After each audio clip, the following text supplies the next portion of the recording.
Assalamualaikum warahmatullahi wabarakatuh. Berjumpa kembali dengan saya dalam mata kuliah Rekayasa Energi Terbarukan APE 616311.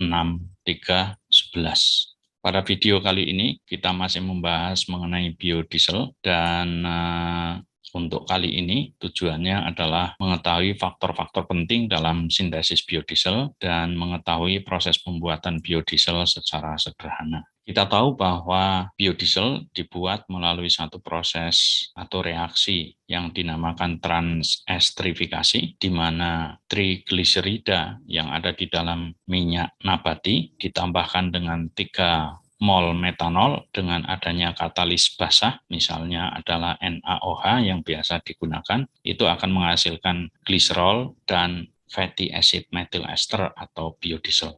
Perlu kita ingat bahwa reaksi transestrifikasi merupakan reaksi keseimbangan yang akan berhenti ketika keseimbangan itu tercapai. Oleh karena itu, diperlukan satu strategi bagaimana menggeser keseimbangan ini ke arah produk, yaitu ke arah biodiesel. Berikut ini adalah faktor-faktor penting dalam reaksi transestrifikasi. Yang pertama adalah perbandingan molar antara alkohol yang digunakan dengan minyak yang digunakan sebagai bahan baku dalam pembuatan biodiesel. Nah, tadi di dalam reaksi transestrifikasi sudah kita sampaikan bahwa secara stokiometri jumlah alkohol yang dibutuhkan untuk reaksi adalah 3 mol untuk setiap mol trigliserida atau minyak guna memperoleh 3 mol ester alkil atau biodiesel dan 1 mol gliserol.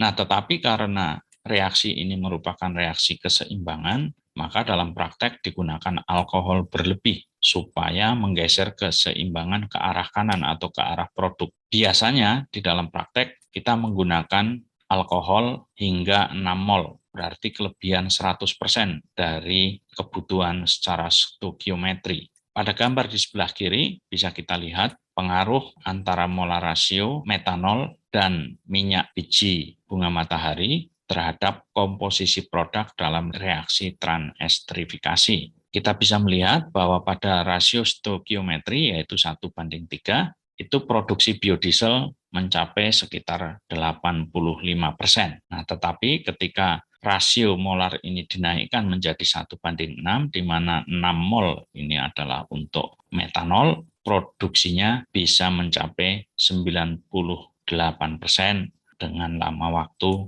1 jam. Faktor yang kedua adalah kandungan asam lemak bebas. Bahan baku minyak harus memiliki angka asam lebih kecil dari 1. Banyak peneliti yang menyarankan agar kandungan asam lemak bebas atau ALB itu lebih kecil dari 0,5%.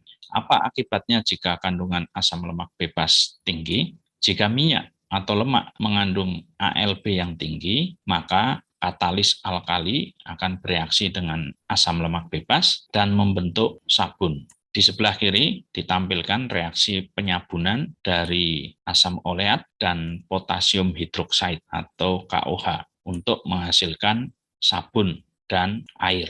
Nah, baik sabun dan air kedua-duanya adalah faktor yang tidak diinginkan dalam proses pembuatan biodiesel. Faktor yang ketiga adalah pengaruh air. Air dalam minyak atau lemak akan menjadi masalah. Kehadiran air, terutama pada suhu yang tinggi, akan menghidrolisis trigliserida menjadi digliserida dan membentuk asam lemak bebas. Di gambar sebelah kiri disajikan reaksi hidrolisis trigliserida yang menghasilkan asam lemak bebas. Nah, kembali sebagaimana sebelumnya sudah diuraikan, bahwa asam lemak bebas ini akan bereaksi dengan katalis alkali untuk membentuk sabun.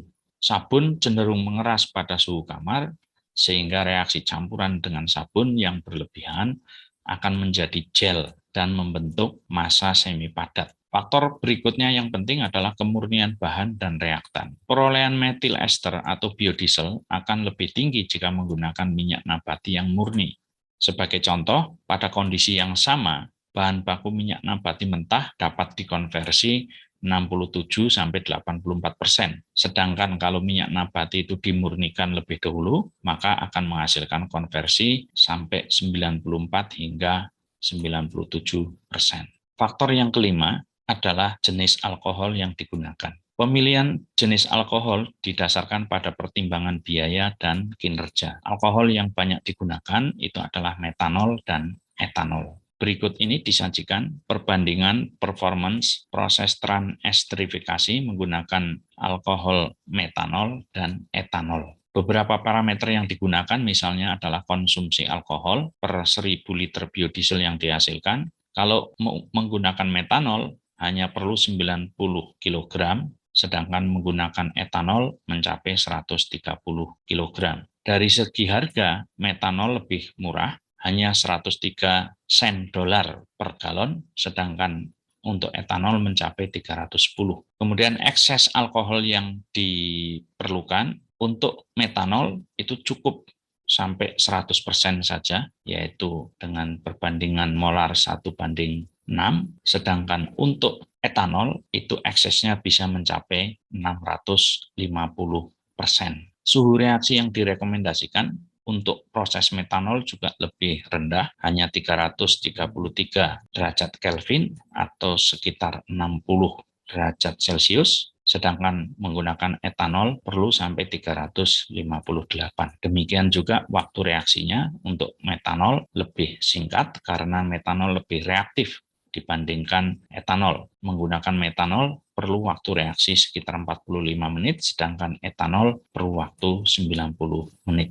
Faktor penting lainnya adalah suhu reaksi. Reaksi transestrifikasi dapat dilakukan pada suhu 30 hingga 65 derajat Celcius dengan asumsi kita menggunakan alkohol metanol. Mengapa? Karena titik didih metanol adalah sekitar 65 derajat Celcius. Semakin tinggi suhu, konversi yang akan dihasilkan akan semakin tinggi untuk waktu yang lebih singkat. Secara termodinamika, sebenarnya suhu yang rendah akan menghasilkan konversi yang lebih tinggi, namun dengan waktu reaksi yang sangat lama. Dan hal ini tentu saja tidak dikehendaki bagi industri biodiesel, karena dalam proses industri diperlukan waktu yang secepat-cepatnya. Pada tabel di sebelah kiri ditunjukkan pengaruh suhu terhadap hasil biodiesel dengan bahan baku minyak biji nim. Tanaman mint merupakan salah satu tanaman yang berasal dari India dan banyak ditanam di sana. Kita bisa melihat bahwa kenaikan suhu sampai 55 derajat Celcius memberikan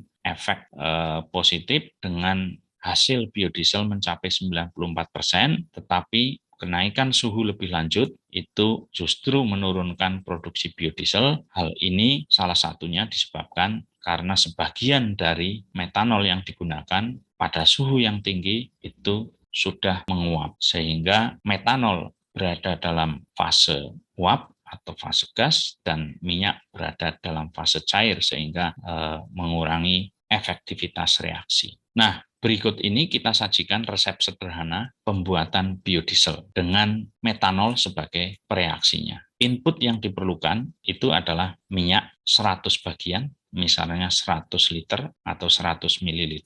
Kemudian metanolnya adalah 10-20 bagian, kita biasanya menggunakan 20 bagian. Kemudian katalis kita pakai sodium hidroksida atau NaOH 0,5 sampai 3 bagian atau 0,5 sampai 3%. Kemudian input yang lainnya adalah air yang digunakan untuk mencuci biodiesel yang sudah dihasilkan. Kemudian outputnya adalah biodiesel 100 bagian, gliserin 10-20 bagian tergantung metanol yang digunakan. Kalau metanolnya 20 bagian, berarti gliserinnya adalah 20 bagian. Dan yang lainnya adalah air kotor bekas cucian biodiesel. Nah, di gambar sebelah kiri ini, dalam botol kita lihat 2 lapisan yang terbentuk setelah proses transestrifikasi dilakukan, dan pengendapan. Di lapisan atas itu adalah biodiesel, dan lapisan bawah yang lebih kental seperti jelly itu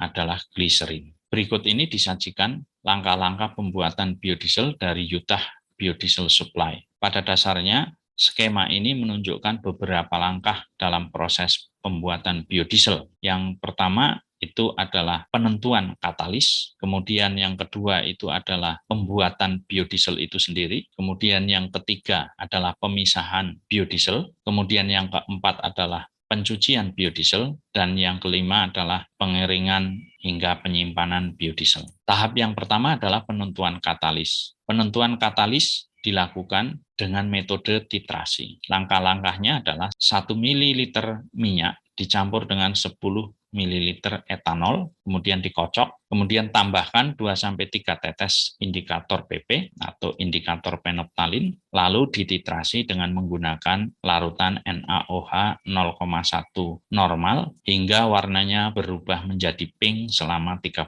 detik. Jadi sambil dititrasi, botol yang berisi minyak yang sudah dicampur etanol sambil digoyang-goyangkan sehingga berubah warnanya menjadi pink dan bisa bertahan selama 30 detik. Nah, jumlah gram katalis yang harus ditambahkan itu akan sama dengan jumlah mililiter larutan titrasi. Langkah yang kedua adalah kita gabungkan reaksi pembuatan biodiesel itu sendiri dan pemisahan biodiesel yang terbentuk. Katalis yang sudah ditentukan dari tahap yang pertama itu kemudian dilarutkan dengan metanol untuk menghasilkan satu larutan metoksida. Dalam proses pelarutan ini harus kita pastikan bahwa tidak ada lagi kristal NaOH yang masih ada. Harus dipastikan bahwa semua butir-butir NaOH itu sudah larut. Juga sudah kita perhitungkan bahwa perbandingan mol minyak dengan metanol itu adalah 1:6 dan secara praktis kita bisa menggunakan 100 bagian minyak, misalnya 100 gram minyak dan 20 ml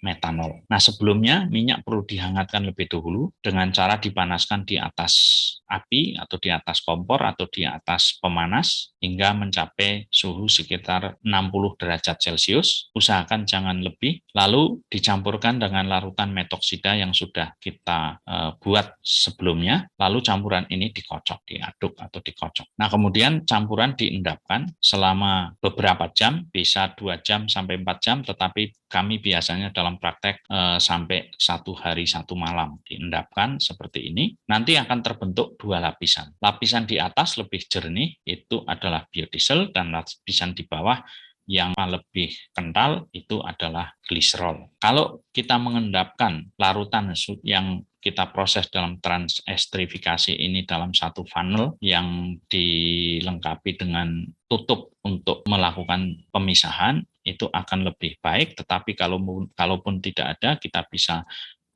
lakukan misalnya menggunakan botol air minum sederhana ya, yang dibalik posisi yang ada tutupnya di bawah, sehingga nanti pada saat mau pemisahan tinggal dibuka bagian tutupnya dengan menggunakan jempol tangan kita sebagai tutup untuk mengatur keluarnya gliserol. Dengan cara ini biodiesel kita pisahkan dari gliserolnya. Tahap yang berikutnya adalah pencucian biodiesel. Biodiesel yang sudah dipisahkan dari gliserol dicuci dengan air hangat beberapa kali. Pencucian dihentikan kalau air cuciannya itu sudah jernih. Nah, di gambar sebelah kiri ini ditunjukkan proses pencucian biodiesel. Di gambar A itu adalah pencucian pertama, kita bisa melihat bahwa air cuciannya itu kotor, berbuih, kemudian setelah dibilas pada pencucian yang kedua, itu buihnya sudah hilang, tetapi airnya masih kelihatan keruh, dan pada pencucian yang ketiga, itu sudah mulai bening air cuciannya. Dan terakhir pada proses yang keempat itu air cuciannya sudah jernih sehingga proses pencucian sudah bisa dihentikan. Nah, kemudian setelah dicuci, tahap berikutnya adalah dikeringkan. Kita lihat pada gambar sebelah kanan ini adalah biodiesel, sebelah kiri itu adalah yang belum dikeringkan dan sebelah kanan yang sudah dikeringkan. Kita bisa melihat bahwa yang sudah dikeringkan itu relatif lebih jernih dibandingkan yang belum dikeringkan. Nah, bagaimana proses pengeringan ini dilakukan? Itu ada banyak cara, ada banyak strategi yang bisa dilakukan untuk pengeringan biodiesel. Yang pertama adalah dengan meningkatkan jumlah udara yang kontak dengan biodiesel, misalnya dengan menggunakan kontainer atau wadah yang mulutnya lebar, yang mulutnya besar. Jadi wadah dengan mulut yang besar itu akan memfasilitasi udara yang kontak dengan biodiesel itu lebih banyak, sehingga air yang ada di dalam biodiesel itu bisa tertarik oleh udara. Kemudian Yang kedua itu bisa ditambah untuk mempercepatnya dengan meningkatkan gerakan udara di sekitar kontainer. Misalnya dengan menggunakan kipas atau blower supaya udara itu bergerak dengan kecepatan yang tinggi dan akan mampu membawa uap air lebih banyak. Yang lainnya adalah dengan meningkatkan suhu udara. Udara yang hangat itu dapat menyerap air lebih banyak.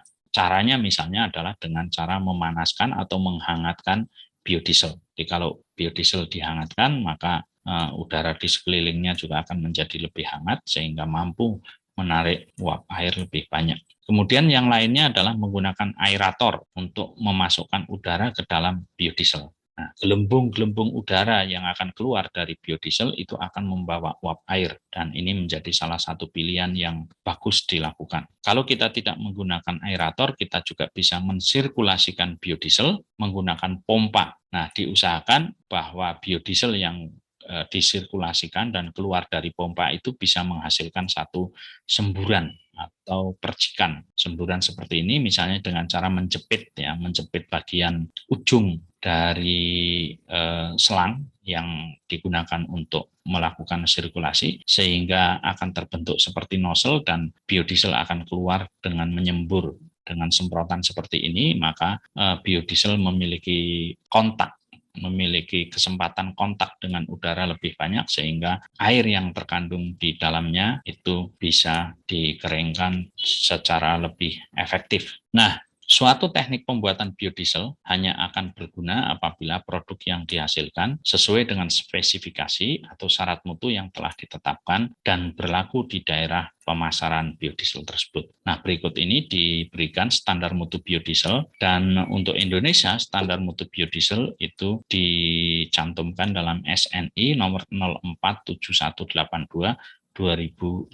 Parameter-parameter yang diminta itu sangat banyak ya, dan di dalam SNI itu juga diberikan metode uji yang harus digunakan. Jadi parameter-parameternya misalnya adalah massa jenis pada 40 derajat Celcius itu batas nilainya adalah 850 sampai 890 kg per meter kubik. Metode uji yang digunakan adalah ASTM D1298 atau metode yang setara adalah ISO 3675.